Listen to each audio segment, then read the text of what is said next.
ay ka soo hayaamiyeen runtii gobolada bariga waxaan maanta halkan ka sheegayaa in ay isku barbar dhaceen dadkii soo abaaruhu ka soo hayaamay iyo dadkii deegaanka ay u yimaadeen runtii way isku barbar dhaceen wixii yaalay ee calaf ahaa ee xoolaana waa la wada cunay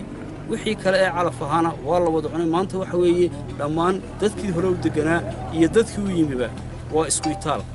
lama odhan karo dadka soo hayaamay oo qura ayay maanta dhibaatadu haysaa dhulkii waxa weeyaan waa xaalufay oo wuu engegay waa la wada daaqay marka waxa weeyaan waxaan ugu baaqayaa dadweynaha muxsiniinta ah hay-adaha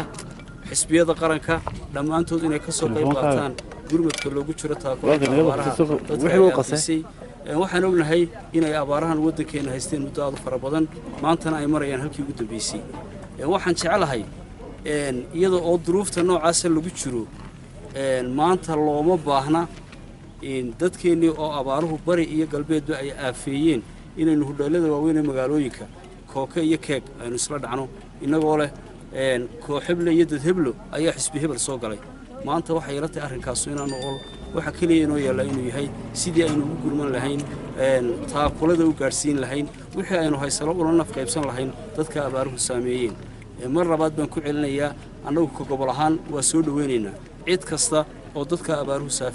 aafeeyeen waxtar u wada waa soo dhowaynaynaa cid kasta oo hawlo kale oo imika aan munaasib ahayn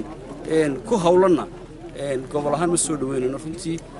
anigoo ku hadlaya afka shacabka gobolka Gabiley ee aan odayga wahay waxaan fariin dheer u diraynaa